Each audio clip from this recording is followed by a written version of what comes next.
Hello, learners, and welcome to LIY English Learn It Yourself. In this video, I'm going to explain the chapter An Astrologer's Day, which is the first chapter in the English textbook of 12th Standard Maharashtra State Board. An Astrologer's Day is a wonderful story, and I'm very sure that you will enjoy this thoroughly. And I will explain this chapter in detail, line by line, in English and Hindi both. So let's start the chapter. Before beginning the chapter, it's better that we learn about the author, the great R.K. Narayan.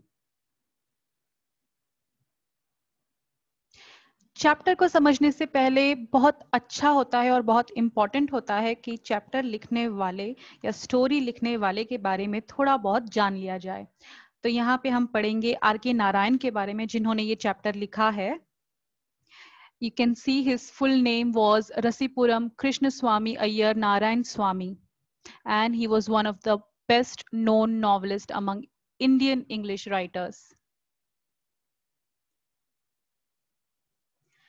In his career of 60 years, he received many awards and honors, including Royal Society of Literature, Padma Vibhushan, Padma Bhushan, and Sahitya Academy Award for his novel Guide, which, when was made into a movie, also received the Filmfare Award for the Best Story.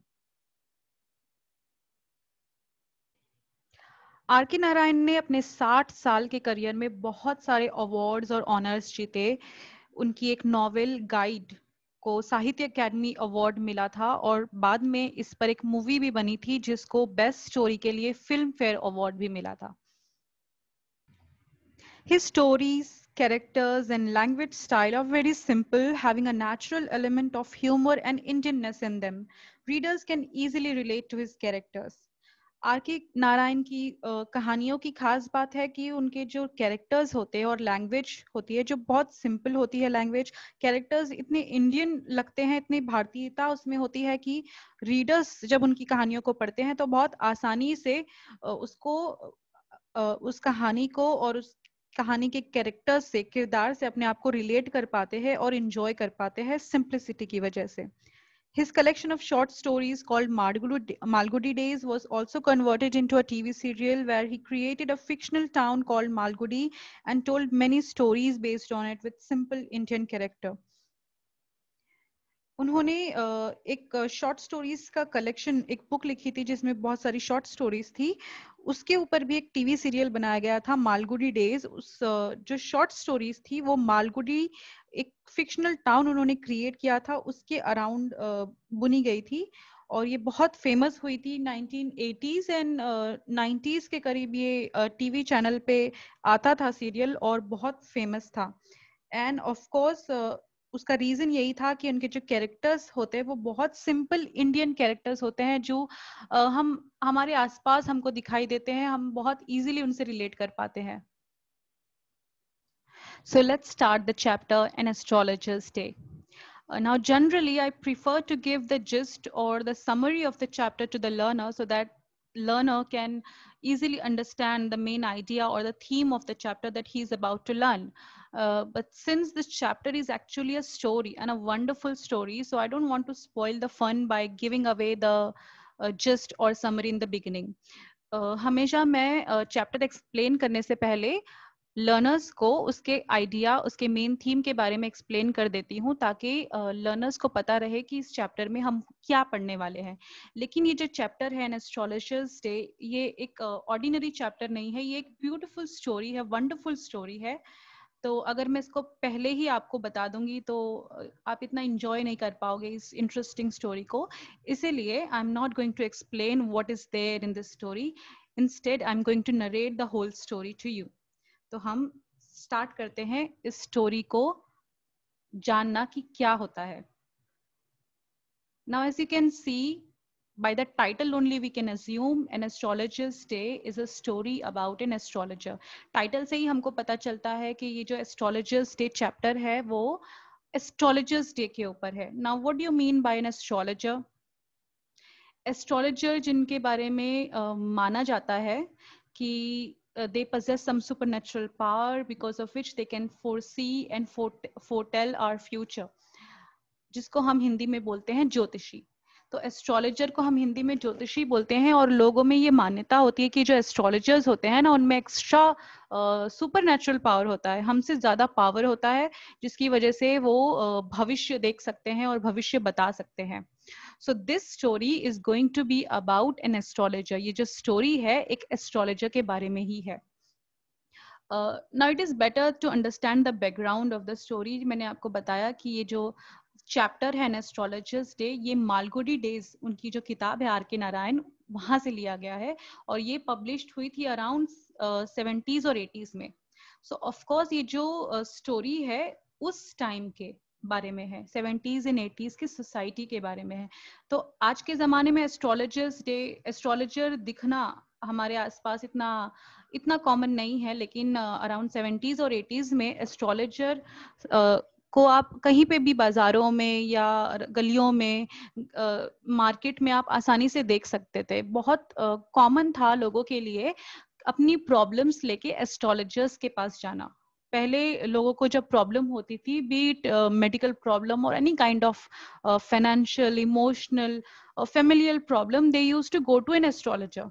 उस time पे ये बहुत common था कि कोई भी problem होती थी इंसान को, तो वो डॉक्टर या साइकोलॉजिस्ट या कोई पर्टिकुलर प्रोफेशनल के पास नहीं जाते थे। उनको लगता था सब चीजों का इलाज है कि ज्योतिषी को दिखा दे, क्योंकि उनके पास सब पावर है, वो सारी उनको सारी जानकारी होती है, तो वो बेस्ट एडवाइस दे सकते हैं। तो उस टाइम पे लोग एस्ट्रोलॉजर के पास जाते थे। तो ये जो स्टोरी है उसी टाइम की है, so it is better to understand the background. Now let's start. An astrologer's day, ये कोई एक ज्योतिषी है जिसके बारे में हम पढ़ेंगे, और उसकी लाइफ के एक दिन के बारे में पढ़ेंगे कि एक ज्योतिषी है, उसकी लाइफ के एक दिन में क्या होता है। सो शुरुआत करते हैं। आर के नारायण बताते हैं कि ये जो ज्योतिषी है, हमारा एस्ट्रोलॉजर है, उसका दिन स्टार्ट होता है, दिन मतलब जब वो अपना काम स्टार्ट करता है। At mid day when he comes and he opens his bag and spread out his professional equipment। तो ये जो एस्ट्रोलॉजर है उसका दिन स्टार्ट होता है मिड डे के करीब। मिड डे मतलब 12 से 1 बजे का जो वक्त होता है उसको हम मिड डे बोलते हैं। तो वो उसका टाइम है, मिड डे उसका टाइम है जब वो अपना काम स्टार्ट करता है। तो punctually, he is very punctual मतलब वो बिल्कुल अपने टाइम से, जैसे उसका टाइम है मिड डे का, उस टाइम पे वो आ जाता है। ही ओपन्स हिज बैग, अपना बैग खोलता है, and spread out his professional equipment. अपने आगे सारी जो उसकी प्रोफेशनल इक्विपमेंट थी वो लगाना स्टार्ट करता है। अब इसके पास प्रोफेशनल इक्विपमेंट क्या है? It consisted of dozen of cowrie shells, a square piece of cloth with obscure mystic charts on it, a notebook, and a bundle of Palmyra writing. So इसके प्रोफेशनल इक्विपमेंट क्या है? Kauri shells. Kauri shells जिसको हम हिंदी में बोलते हैं CP. जब आप बीचेस पे जाएंगे या नदी के किनारे, जो सीपी होती है, कौड़ी जिसको बोलते हैं, वो होते हैं काउरी शेल्स। तो अपना बैग खोल के ये काउरी शेल्स आपने आगे लगा के रख लेता है। A square piece of cloth, उसके पास एक चौरस शेप का क्लोथ है जिसपे obscure mystic charts are drawn. Obscure मतलब not clear, mystic having some mystery, कुछ ऐसे चार्ट्स ड्रॉन हैं जो कॉमन मैन समझ नहीं पाते हैं। तो ऐसे एक कपड़े को भी वो अपने आगे रख लेता है। अ नोटबुक, उसके पास एक नोटबुक है, and a bundle of palmyra writing. Palmyra is actually a leaf of a palm leaves जो होते हैं, तो एक काइंड ऑफ पाम लीव्स है जिसके ऊपर कुछ लिखा गया है रहस्यमयी राइटिंग में या लैंग्वेज में जो कॉमन मैन नहीं समझ पाते। ये सब है उसके प्रोफेशनल इक्विपमेंट। वो दिन में सुबह जब आता है अपने आगे ये सब सजाना शुरू कर देता है। Now the writer speaks about his appearance. दिखने में ये हमारा जो एस्ट्रोलॉजर है वो कैसा है? His forehead was resplendent with sacred ash and vermilion, and his eyes sparkled with a sharp abnormal gleam, which was really an outcome of a continual search for customers, but which his simple clients took to be a prophetic light and felt comforted. तो यहाँ पे writer बताते हैं कि जो दिखने में वो कैसा है कि उसका जो फोरहेड है, माथा जिसको हम बोलते हैं, पेशानी, वो पूरी तरह से कवर्ड है, पेंटेड है सेक्रेट ऐश से। सेक्रेट मतलब पवित्र, जिसको हम बोल सकते हैं। ऐश यानी जो राख होती है, राख से और वर्मिलिन, सिंदूर से उसका पूरा पेशानी जो है कवर्ड है, पेंटेड है। His eyes sparkled with a sharp abnormal gleam, उसकी आंखों में एक अजीब सी तेज चमक है। Abnormal which is not normal, हर किसी की आंखों में ऐसी चमक नहीं होती है, तो उसकी आंखें एक अजीब तरीके से स्पार्कल करती है, जो किसका रिजल्ट है? राइटर के हिसाब से वो इसलिए चमकती हैं क्योंकि वो दिन भर राह तकता रहता है कि उसको कस्टमर्स मिले। He is always in a search for the customers, कि उसके पास लोग आए उसकी परेशानी लेके, तो वो थोड़ी बहुत कमाई कर पाए। तो ये जो दिन भर बस यही राह तकता रहता है, उसकी वजह से उसकी आंखों में एक चमक है। लेकिन जो उसके क्लाइंट होते हैं वो इतने मासूम है बेचारे, उनको ऐसे लगता है कि ये जो चमक है इसकी आंखों में, it's because there is a prophetic light, इसलिए क्योंकि उसकी आंखों में एक पावर है, सुपरनेचुरल पावर है, वो इतना प्योर है और पायस है और प्रोफेटिक है, हमसे ज्यादा बढ़कर है, हम बहुत ज्यादा उसके पास पावर है, इसकी वजह से उसकी आंखों में एक चमक है। और इसकी वजह से जो उसके क्लाइंट थे, they felt comforted, they felt good, उनको ये उसकी चमकती आंखें देख के अच्छा लगता था कि वो एक सही इंसान के पास आए हैं, क्योंकि इसकी आंखों में एक चमक है जो एक नॉर्मल इंसान से अलग है। The power of his eyes was considerably enhanced by their position placed as they were between the painted forehead and the dark whiskers which streamed down his cheeks. Even a half-wit's eyes would sparkle in such a setting.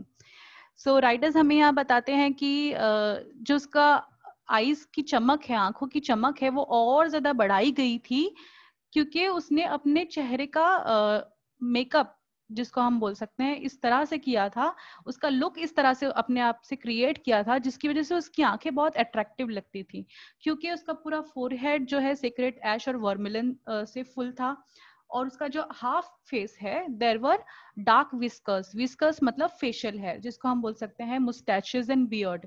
तो जो पूरा face है thick hair से भरा हुआ था, तो इस सब के बीच में सिर्फ उसकी आंखें ही थी जो बहुत ज्यादा अट्रैक्टिव लगती थी, और उसको इसीलिए उसने अपनी आंखों को अट्रैक्टिव बनाया था ताकि लोग उसकी तरफ आकर्षित हो। तो राइटर का कहना है कि ऐसे में अगर ऐसा कोई अपने लिए लुक क्रिएट करे, तो कोई भी हाफ वेट यहाँ पे मतलब बेवकूफ, कोई भी बेवकूफ इंसान की आंखें भी चमकेगी अगर वो इस तरह का लुक रखे कि पूरा हाफ फेस उसका फेशियल हेयर से फुल है और पूरा फोरहेड उसका वर्मिलिन और सीक्रेट ऐश से पेंटेड है। तो ऐसे में कोई भी इंसान, कोई भी नॉर्मल इंसान भी, इंसान की आंखें भी चमकती हुई दिखाई देगी। To crown the effect, he wound a saffron color turban around his head. This color scheme never failed. Writer हमें बताते हैं कि सोने पे सुहागा ये होता था, जिसको हम बोलते हैं चेरी ऑन द टॉप। इस फ्रेज का मतलब है टू क्राउन द इफेक्ट। अब उस इफेक्ट को, उस असर को और बढ़ावा देने के लिए वो क्या करता था, सैफरन कलर की टर्बन जो है अपने सर पे, ऑरेंज कलर की टर्बन अपने सर पे बांधता था। तो इस पूरे लुक से उसका जो लुक है वो बहुत अट्रैक्टिव था, लोग उससे बहुत अट्रैक्ट होते थे और कंफर्ट फील करते थे। Now this statement, this color scheme never failed. Now it may look like a simple sentence, but it gives us the insight of the human psychology that we have, that we tend to judge people by their appearance. ये बहुत simple sentence लग रहा है कि this color scheme never failed, लेकिन अगर हम ध्यान से देखें तो इसमें हमें पता चलेगा कि कैसे हमारी इंसान की साइकोलॉजी है कि हम लोगों को उसके पहनावे से और कलर से पहचानते हैं, किस कलर के कपड़े पहने हैं, किस तरह के कपड़े पहने हैं, तो हम डिसाइड करते हैं कि वो इंसान कैसा है। फॉर एग्जाम्पल, अगर कोई कॉमन मैन राह चलते आपको इंसान दिखाई दिया और वो बोलेगा कि मैं एस्ट्रोलॉजर हूँ, मेरे पास सुपरनेचुरल पावर है, मैं तुम्हारा भविष्य बता सकता हूँ, तो तुम उस पर बिलीव नहीं करोगे। बिल्कुल भी चांस नहीं है कि हम ऐसे इंसान पे बिलीव करें जो शर्ट पैंट पहना है या नॉर्मल कपड़े पहना है। लेकिन उसकी जगह वही इंसान ने अगर इस तरह का लुक क्रिएट किया होता, जहाँ पे उसने सैफरन कलर की टर्बन बांधी है, जहाँ पे उसने बहुत सारे डार्क विस्कर्स रखे हैं, लंबी दाढ़ी रखी है, मूछें रखी हैं, और पूरा सेक्रेड ऐश अगर उसने मला हुआ है अपने पेशानी पे, if such a person comes to you, you will definitely believe in his claim of super power. अगर ऐसा इंसान आपके पास आके बोलता है कि मेरे पास कि मैं ज्योतिषी हूँ, एक्चुअली बोलने की जरूरत भी नहीं पड़ेगी, आप वैसे ही मान जाओगे उसके लुक देख के, उसकी कलर स्कीम देख के कि ये कोई एस्ट्रोलॉजर है, इसके पास कोई एक्स्ट्रा नॉलेज और एक्स्ट्रा पावर है. तो ये सेंटेंस जो है बहुत डीपर मीनिंग का सेंटेंस है. We need to understand that this colour scheme never failed. इसके इस अवतार की वजह से किसी ने कभी उस पर शक नहीं किया कि वो एस्ट्रोलॉजर है भी कि नहीं या कैसा है. Now let's continue. People were attracted to him as bees are attracted to cosmos or dahlia stalks. तो लोग उसकी तरफ ऐसे अट्रैक्टेड होते थे जैसे कि मक्खियां जो है दहलिया स्टॉक्स, ये एक काइंड ऑफ पेड़ है जिसपे मक्खियां ज्यादा बैठती है. तो लोग उसकी तरफ इस तरह से अट्रैक्ट होते थे, हमेशा उसके आसपास लोगों की क्राउड जमा होता था. He sat under the boughs of spreading tamarind tree which flanked a path running through the town hall park. It was a remarkable place in many ways. अब इन सब के अलावा उसकी जो बैठने की जगह थी जहाँ पे वो दिन भर बैठता था, वो भी बहुत रिमार्केबल जगह पे थी राइटर के हिसाब से. Why is it? वो एक टैमरिन इमली के पेड़ के नीचे बैठता था जो कि टाउन हॉल पार्क के बीच से गुजरता था. टाउन हॉल पार्क क्या है? ये एक मार्केट प्लेस है जो एक टाउन का बड़ा सा मार्केट होता है जहाँ पे टाउन के सारे लोग शॉपिंग के लिए आते हैं. ये वो जगह है टाउन हॉल पार्क, जो बिल्कुल बीचों बीच में वहां पे एक टैमरिन ट्री है जहाँ पे बहुत 2-3 रास्ते गुजरते हैं और वहां से हमेशा लोग आते जाते रहते हैं. वहां पे ये बैठता है. A surging crowd was always moving up and down this narrow road from morning till night. So ये टाउन हॉल मार्केट जब भी आप हम कभी भी देखोगे तो मार्केट ऐसी जगह होती है जहाँ पे लोग हमेशा नॉर्मल से ज्यादा दिखाई देंगे. बहुत गर्दी होती है, बहुत ज्यादा लोग होते हैं मार्केट में. तो ये ऑफ कोर्स मार्केट में बैठता है, इसलिए बहुत सारे लोगों का झुंड जो है वहां से गुजरता रहता है सुबह से लेके रात तक. A variety of trades and occupations was represented all along its way. Medicine sellers, sellers of stolen hardware and junk, magicians, and above all, an auctioneer of cheap clothes who created enough din all day to attract the whole town. अब वो जहाँ पे market में बैठता था वहां पे दिन भर लोगों का जमघट लगा रहता था, क्योंकि वहां पे सस्ते में कपड़े बेचने वाले होते थे. वहां पे जो सेकेंड हैंड चीजें जिसको बोलते हैं वो बेचने वाले होते हैं. वहां पे मैजिशियंस होते थे, जंक भंगार जिसको हम बोलते हैं वो बेचने वाले थे. और सबसे बढ़कर वहां पे ये सारे चीजों से बढ़ के था ऑक्शनर ऑफ चीप क्लोथ, जो सस्ते में कपड़े बेचने वाले थे. इन सब लोगों की वजह से दिन भर इतना दिन होता था. दिन यहाँ पे मतलब है कि खियोस, इतना ज्यादा जमघट लगा रहता था कि लोग हमेशा इस जगह पे अट्रैक्टेड होते थे. बहुत सारे लोग उस जगह पे मार्केट में घूमते रहते थे. Next to him in vociferousness came a vendor of fried groundnut who gave his ware a fancy name each day, calling it Bombay ice cream one day, and on the next Delhi almond, and on the third Raja's delicacy, and so on and so forth, and people flocked to him. A considerable portion of this crowd dallied before the astrologer too. So वो market में वैसे ही बहुत rush already होता था. उसके अलावा next to him, जहां पे ये इमली के पेड़ के नीचे ये हमारा एस्ट्रोलॉजर बैठता था, उसके जस्ट बगल में होता था एक वेंडर ऑफ फ्राइड ग्राउंडनट, मतलब चने बेचने वाला. और ही वॉज वोसिफरस, मतलब बहुत नॉइजी और लाउड था. जोर जोर से वो लोगों को बुलाता था चने खरीदने के लिए.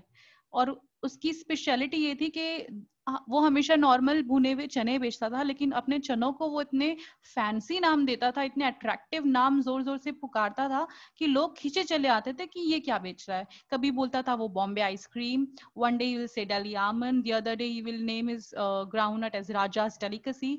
तो वो अपने चनों को इतने अच्छे अच्छे नाम और अट्रैक्टिव नाम देके लोगों को अपनी तरफ आकर्षित करता था. और चूंकि ये जो एस्ट्रोलॉजर है उसके बगल में बैठता था, तो बहुत सारे लोग एस्ट्रोलॉजर के पास भी चले जाते थे. A considerable portion of this crowd dallied before the astrologer too. The astrologer transacted his business by the light of a flare which crackled and smoked up above the groundnut heap nearby. Half the enchantment of the place was due to the fact that it did not have the benefit of municipal lighting. The place was lit up by shop lights, or one or two had hissing gas lights, some had naked flares stuck on poles, some were lit up by old cycle lamps, and one or two, like the astrologer, managed without lights of their own. अब यहाँ पे writer बताते हैं कि उस जगह पे mostly जो लोग दिन भर में तो सूरज की रोशनी से काम चल जाता था, लेकिन रात के समय पे वहां पे फैसिलिटी नहीं थी म्यूनिसिपल लाइटनिंग की. जो रोड्स पे लाइटनिंग होती है वो नहीं था. So when the sun was set there was no light. तो कई लोग जो थे वो नॉर्मल जो लालटेन है वो जला लेते या आग जला लेते थे, और ऐसे लोग अपना बिजनेस करते थे मोस्टली. और कुछ लोग ऐसे थे कि जिनकी अपनी खुद की कोई लाइट नहीं होती थी, वो अपनी कोई लाइट नहीं चलाते थे, वो दूसरों की लाइट से जो उजाला आता था उसी के भरोसे अपना काम चलाते थे. जैसे हमारा एस्ट्रोलॉजर भी जो था, वो जो चने बेचने वाला, जो चने भूनने के लिए लाइट जलाता था, उससे जो थोड़ी बहुत रोशनी आती थी वो उसी से अपना काम चला लेता था. उसकी कोई खुद की लाइट नहीं थी. तो राइटर का कहना है कि जो half the enchantment of the place was due to this fact. ये जो जगह जो स्पेशली रात के समय, शाम के समय, जो इतनी एन्चांटेड मतलब मैजिकल, कुछ अलग ही चार्म था उसका. तो उस जगह का जो चार्म था वो इसी वजह से था कि वहां पे म्यूनिसिपल लाइटनिंग नहीं थी, तो लोग अपनी खुद की लाइटें जला लेते थे थोड़ी बहुत. तो ये जो लाइट और जो शैडोज का जो आपस में एक क्रिस क्रॉस बनता था, उसकी वजह से ये जगह बहुत रहस्यमयी और जादुई और एक चार्मिंग जगह लगती थी.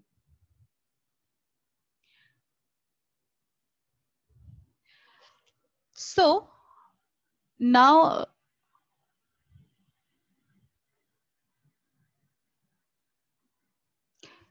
राइटर का कहना है that this kind of setting was very good for astrologer. तो ये जो पूरा जो उसकी जगह थी बैठने की, जो उसके पास ही ग्राउंडनट बेचने वाला था, वो अपनी आग जला लेता था तो उसका भी काम चल जाता था. तो ये सब जो सेटिंग थी, ये जो एस्ट्रोलॉजर के लिए, वो बिल्कुल बढ़िया थी, बिल्कुल सही थी.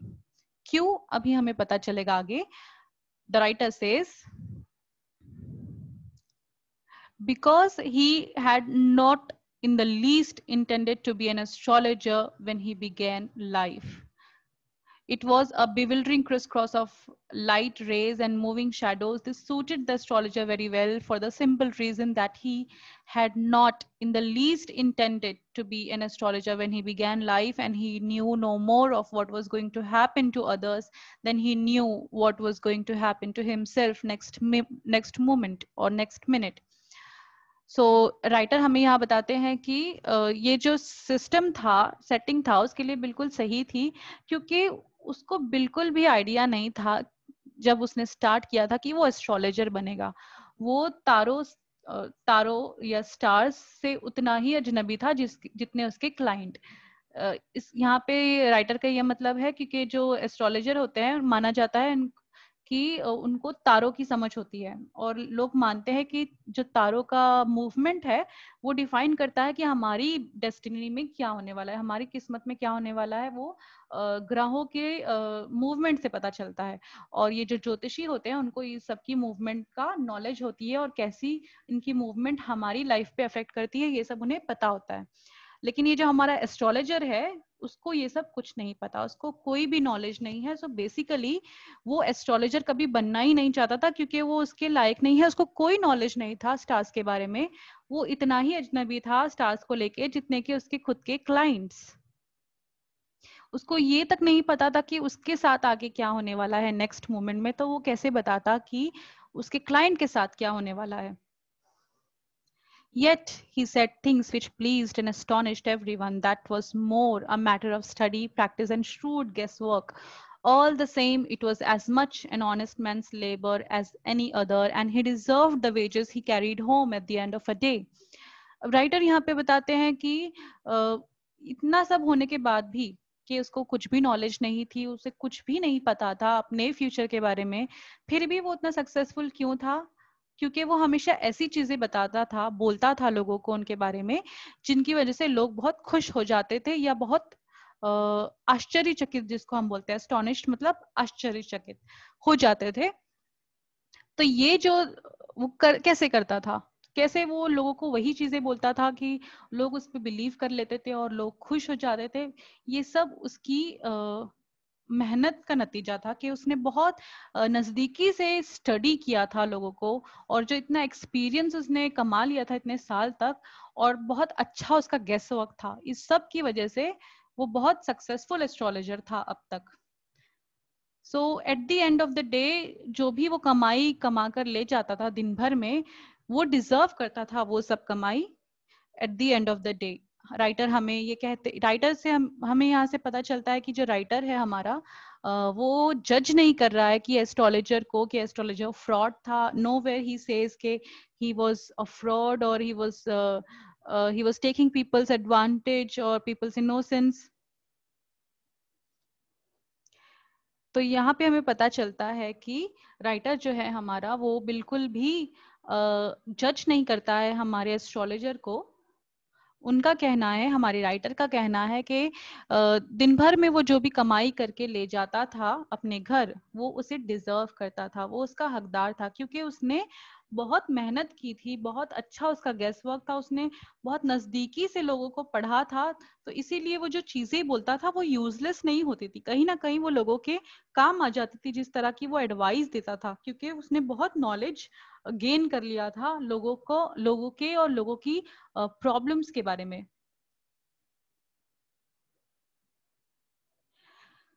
अभी राइटर हमें एस्ट्रोलॉजर के थोड़ा सा पास्ट के बारे में बताते हैं कि कैसे वो एस्ट्रोलॉजर बना। He says he had left his village without any previous thought और plan. If he had continued there, he would have carried on the work of his forefathers, namely tilling the land, living, marrying, and ripening in his cornfield and ancestral home. But that was not to be. He had to leave home without telling anyone, and he could not rest till he left it behind a couple of 100 miles. To a villager, it is a great deal, as if an ocean flowed between. Writer यहाँ पे बोलते हैं कि उसको एकदम अचानक से अपना गांव छोड़ना पड़ा था, एक दिन, एक रात, और उसने बिल्कुल नहीं सोचा था कि वो कहाँ जाएगा, और उसको अचानक से अपना गांव, अपनी फैमिली, सब कुछ छोड़ना पड़ा। अगर वो गांव छोड़कर नहीं आता तो शायद वो आज तक वही चीजें कर रहा होता जो उसके फोर फादर्स ने करी होती, जो कि था खेती। वो खेती बाड़ी कर रहा होता, शादी कर लेता, और बस अपनी नॉर्मल जिंदगी जो उनके फोर फादर्स ने बसर करी वैसे ही कर रहा होता अपने खानदानी घर में। बट ऐसा नहीं हुआ, उसको अपने घर को छोड़ना पड़ा, और बिना किसी को कहे छोड़ना पड़ा। वो सब कुछ छोड़ के बिना किसी को बताए वो गांव छोड़कर आ गया, और तब तक वो भागता रहा जब तक कि वो बहुत दूर ना आ गया अपने गांव से। वो अपने गांव से बहुत दूर भागकर आ गया था, और एक विलेजर के लिए, एक गांव वाले के लिए इतना दूर, अपना विलेज से इतना दूर, इतने टाउन में आके बस जाना बहुत बड़ी बात थी। इतना दूर आ जाना उसके लिए ऐसे था जैसे कि उस विलेज और उस टाउन के बीच में एक ओशन आ गया हो। इसका मतलब है कि वो बहुत दूर अपने गांव से चल के इस टाउन में आ गया था, और ये एक विलेजर के लिए, एक गांव वाले के लिए बहुत बड़ी बात थी। He had a working analysis of mankind's trouble, marriage, money, and the tangles of human ties. Long practice had sharpened his perception. Within 5 minutes, he understood what was wrong, and he charged 3 pies per question. अब writer हमें बताते हैं किस तरह का astrologer था। Says के ये जो हमारा एस्ट्रोलॉजर है, ज्योतिषी है, उसको बहुत अच्छे से जानकारी हो गई थी कि जो इंसान की लाइफ में प्रॉब्लम्स है, 2-3 चीजों की वजह से ही होती है। या तो मैरिज को लेके, शादी को लेके प्रॉब्लम होती है, या तो पैसों को लेके, या तो ह्यूमन टाइज मतलब रिलेशनशिप में, खानदान में, आपस में, रिश्तेदारी में प्रॉब्लम होती है। तो ये 2-3 चीजें ही हैं जिसको लेके इंसान जो है परेशान होता है।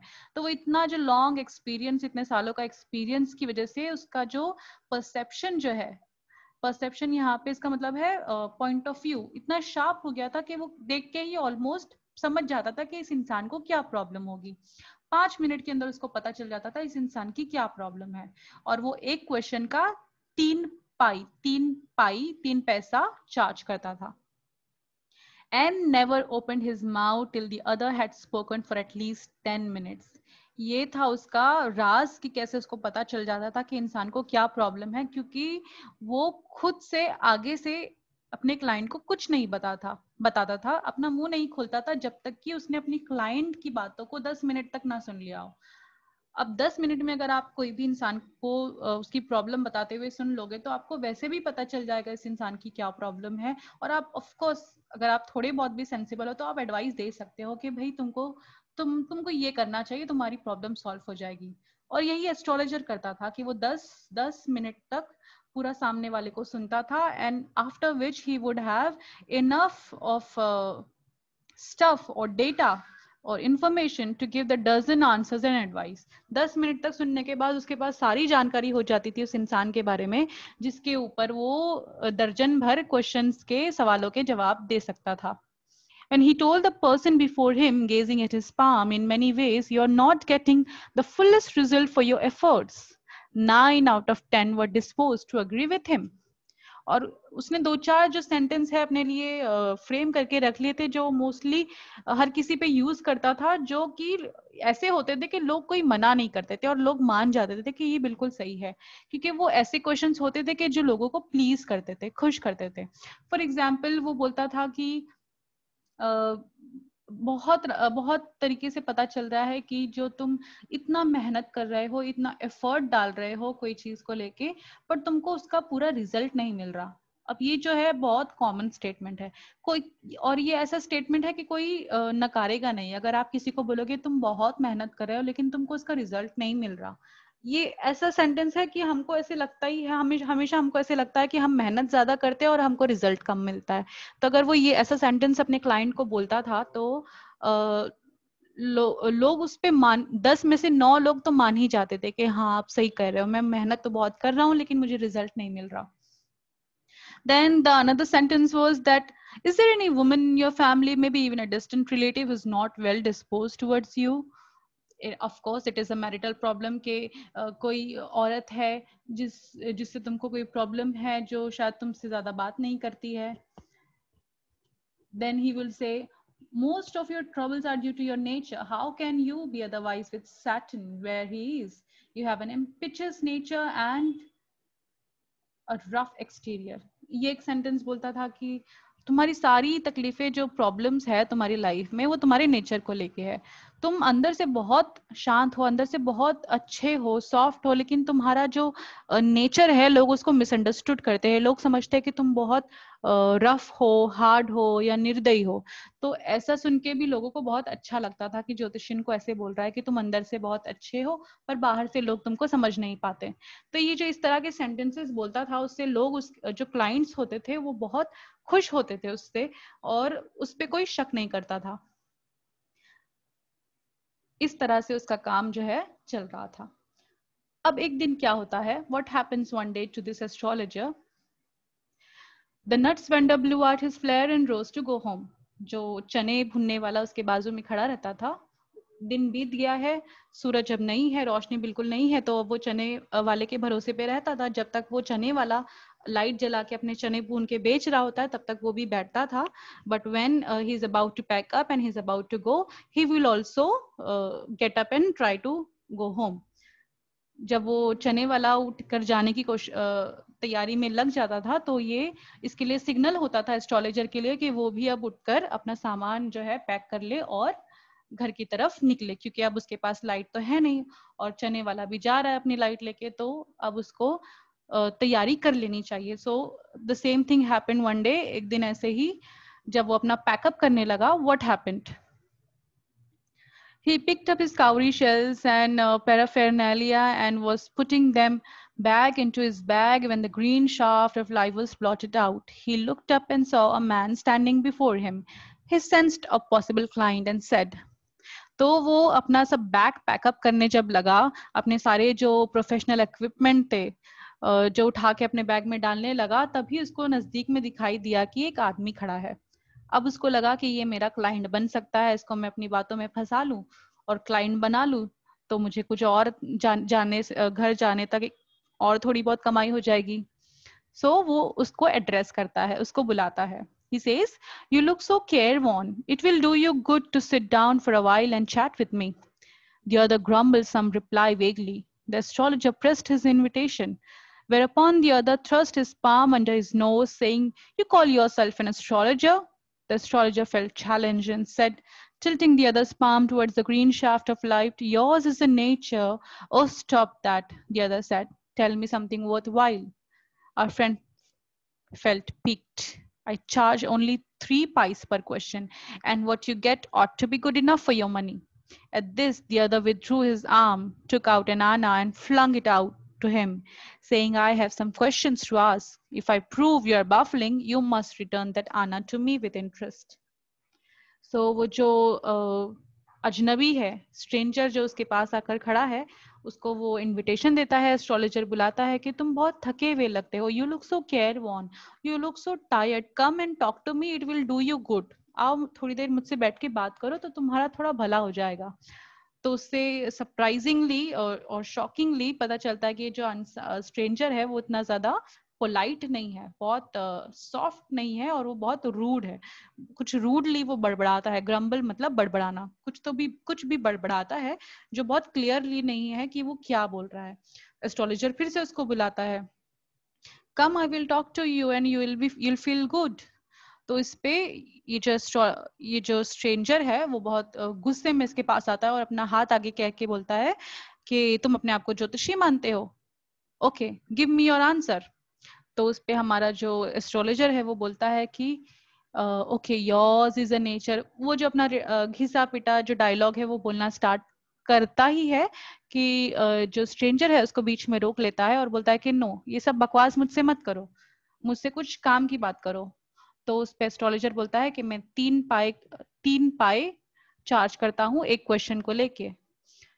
सो उस पे जो स्ट्रेंजर है गुस्से में एक आना फेंकता है उसकी तरफ और बोलता है कि ठीक है, अब मेरे सवाल का जवाब दो, और अगर मैंने प्रूव कर दिया कि तुम मेरे सवाल का गलत जवाब दे रहे हो या तुम सिर्फ ब्लफिंग कर रहे हो, ब्लफिंग मतलब फ्रॉड, तुम फ्रॉड कर रहे हो या बकवास कर रहे हो, तो तुमको मेरा आना रिटर्न करना पड़ेगा इंटरेस्ट के साथ. If you find my answer satisfactory will you give me 5 rupees. इस पे हमारा एस्ट्रोलॉजर वैसे भी स्मार्ट है तो वो बोलता है कि अच्छा, अगर मैंने तुमको सही आंसर दिए तो क्या तुम मुझे 5 रुपया दोगे? तो स्ट्रेंजर कहता है नो. और विल यू गिव मी 8 आनास. उस पे हमारा एस्ट्रोलॉजर थोड़ा और नीचे आता है, बोलता है अच्छा ठीक है, 8 आना दे दोगे, 8 आने दे दोगे. He says, all right, provided you give me twice as much if you are wrong. तो उस पे ये स्ट्रेंजर भी बड़ा स्मार्ट है. ही सेज कि ठीक है, मैं दे दूंगा, लेकिन अगर तुमने रॉन्ग आंसर किया तो फिर तुमको मुझे डबल देने पड़ेंगे. फिर इस तरह से दोनों जो है बार्गेनिंग कर रहे हैं पैसे को लेकर. एट लास्ट क्या होता है कि जो डील है वो सेटअप हो गई है. अब वो जो एस्ट्रोलॉजर है अपने मंत्र पढ़ना स्टार्ट कर देता है, प्रेयर करना स्टार्ट कर देता है, और जो ये स्ट्रेंजर है वो चीरूट जलाता है. चीरूट मतलब काइंड ऑफ सिगरेट जिसको बोल सकते हैं उस टाइम पे, बीड़ी जो बोलते हैं, तो वो जलाता है और बैठ जाता है. और एस्ट्रोलॉजर को एक झलक दिखाई देती है उस स्ट्रेंजर की, उस थोड़ी सी रोशनी में जो उसने चीरूट जलाने के लिए आग लगाई है उसके लिए. तो उससे उसको नजर थोड़ी सी झलक मिल जाती है इस स्ट्रेंजर की, और अचानक से वो अनकंफर्टेबल हो जाता है. And then he says, here, take your anna back. I am not used to such challenges. It is late for me today. अचानक से वो अनकंफर्टेबल लगता है और वो जो उसका आना उसने लिया था वो वापस कर देता है और बोलता है कि तुम अपना आना वापस ले लो, मुझे इस तरह की चैलेंजेस पसंद नहीं है, वैसे भी आज के लिए मुझे बहुत देर हो गई है, मैं घर जा रहा हूँ. और वो ऐसा कहकर उठने लगता है, बट जो स्ट्रेंजर है वो उसको घसीट कर वापस बिठा लेता है कि no, you have given me challenge. तुमने मुझे चैलेंज किया. I was going my way. मैं अपने रास्ते जा रहा था, तुमने ही मुझे इस सब में घसीटा. अब तुमने चैलेंज एक्सेप्ट कर लिया है, तुमको ये चैलेंज तो कंप्लीट करना ही पड़ेगा. सो अब उसके पास कोई चारा नहीं है क्योंकि वो बहुत स्ट्रांग दिख रहा है स्ट्रेंजर. तो हमारा जो एस्ट्रोलॉजर है बैठ जाता है. फिर वो स्टार्ट करता है, okay there is a woman, जो अपना घिसा पीटा डायलॉग है. हाँ, तुम्हारी लाइफ में एक औरत है, उस पे ये स्ट्रेंजर कहता है stop, I don't want all this nonsense, बोलता है कि मुझे ये सब बकवास बातें मत करो, मुझे सही बात बताओ, मुझे बस बता दो कि जो चीज मैं खोज रहा हूँ, जिसको मैं खोज रहा हूँ, वो मुझे मिलेगा कि नहीं।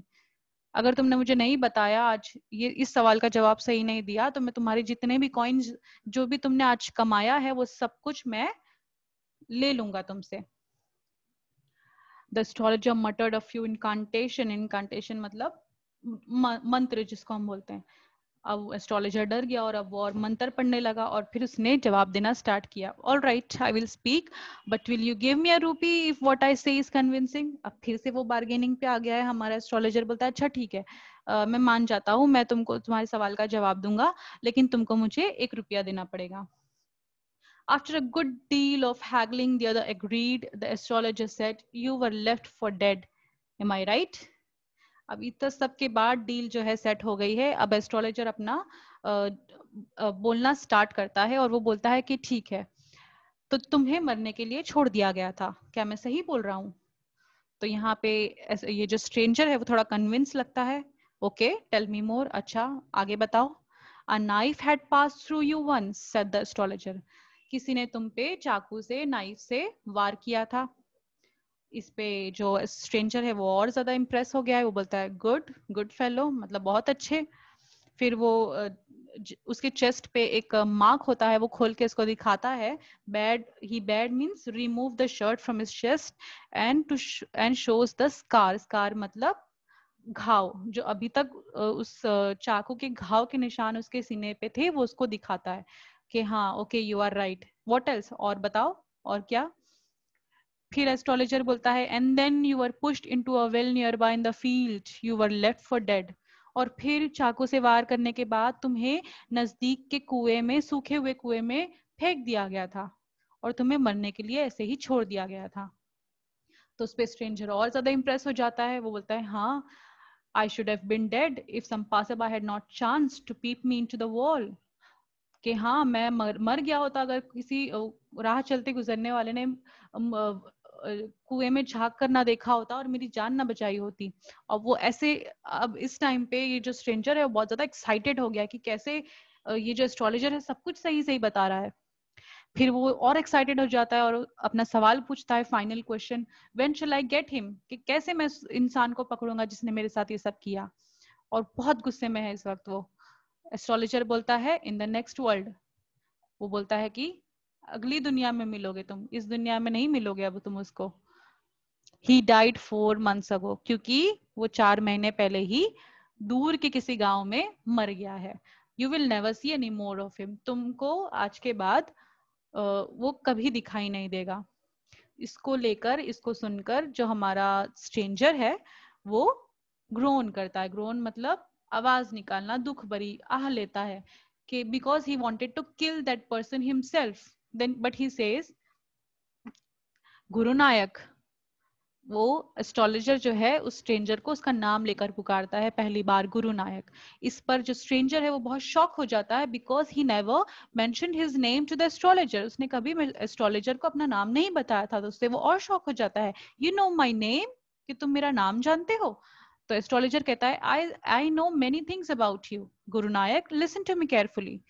तो जो एस्ट्रोलॉजर है वो बोलता है कि मैं तुम्हारे नाम के अलावा बहुत सारी चीजें जानता हूँ, पर तुम अभी मेरी बात सुनो और बिल्कुल ध्यान से सुनो।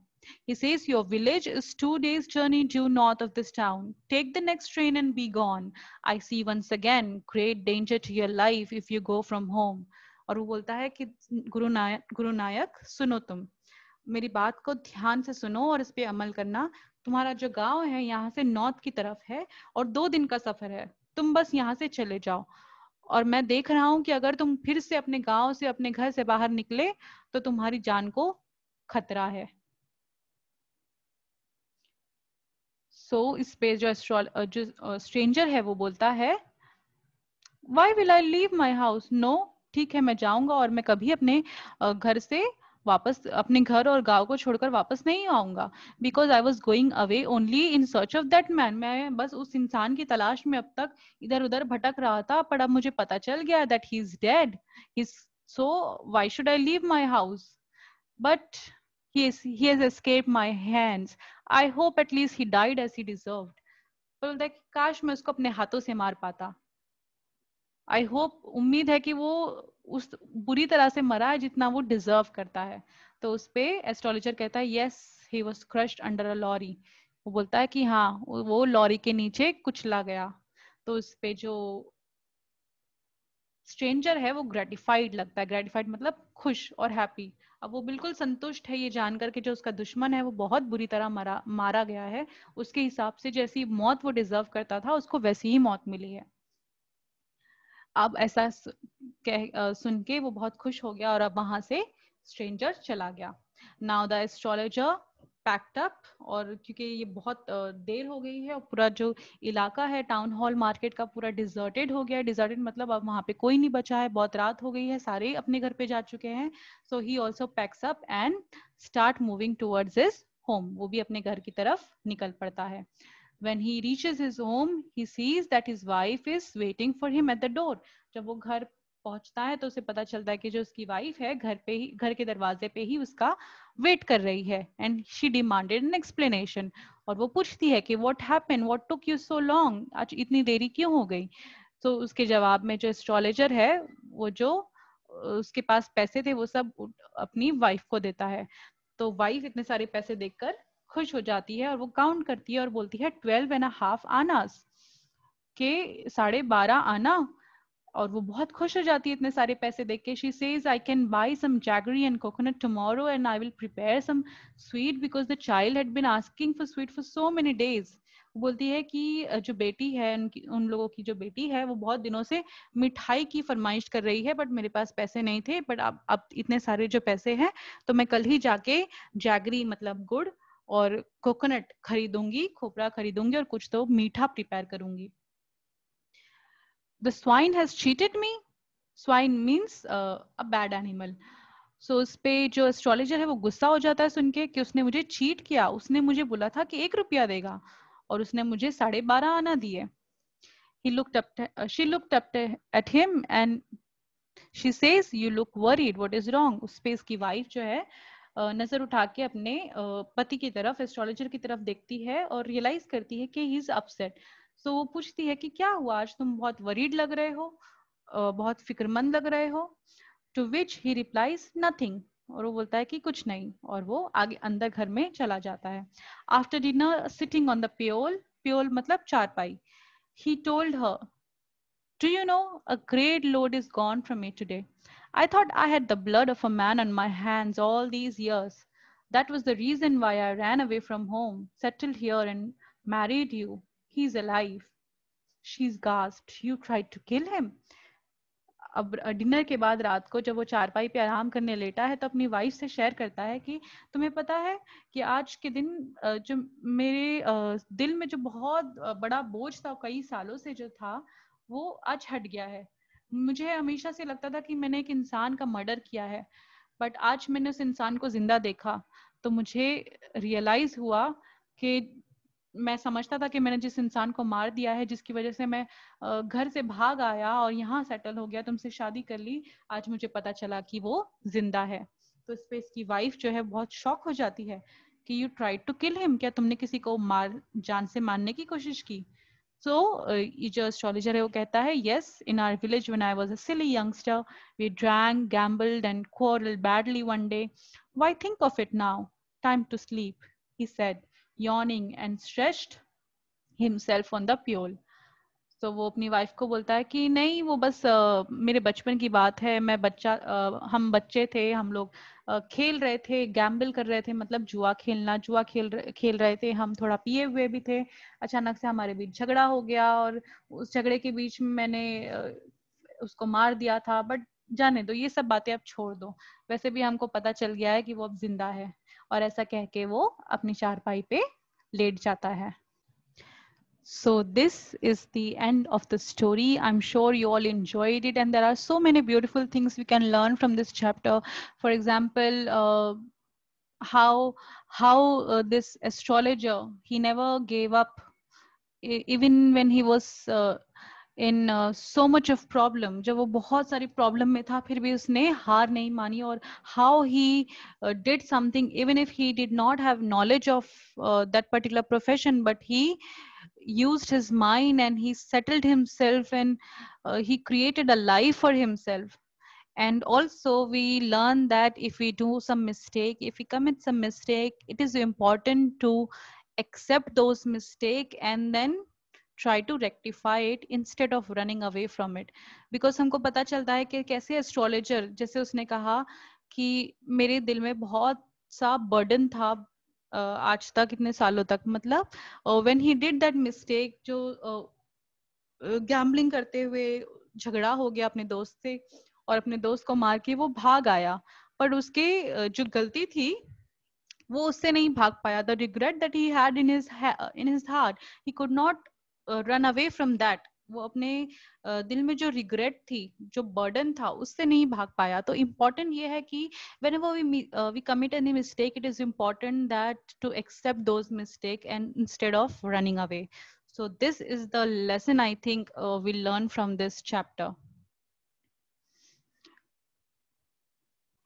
So if you like this video and the explanation, give a thumbs up and share with your friends, and subscribe to the channel for more such videos. If you have a suggestion for any topic, give me in the comment section. And till then, keep learning.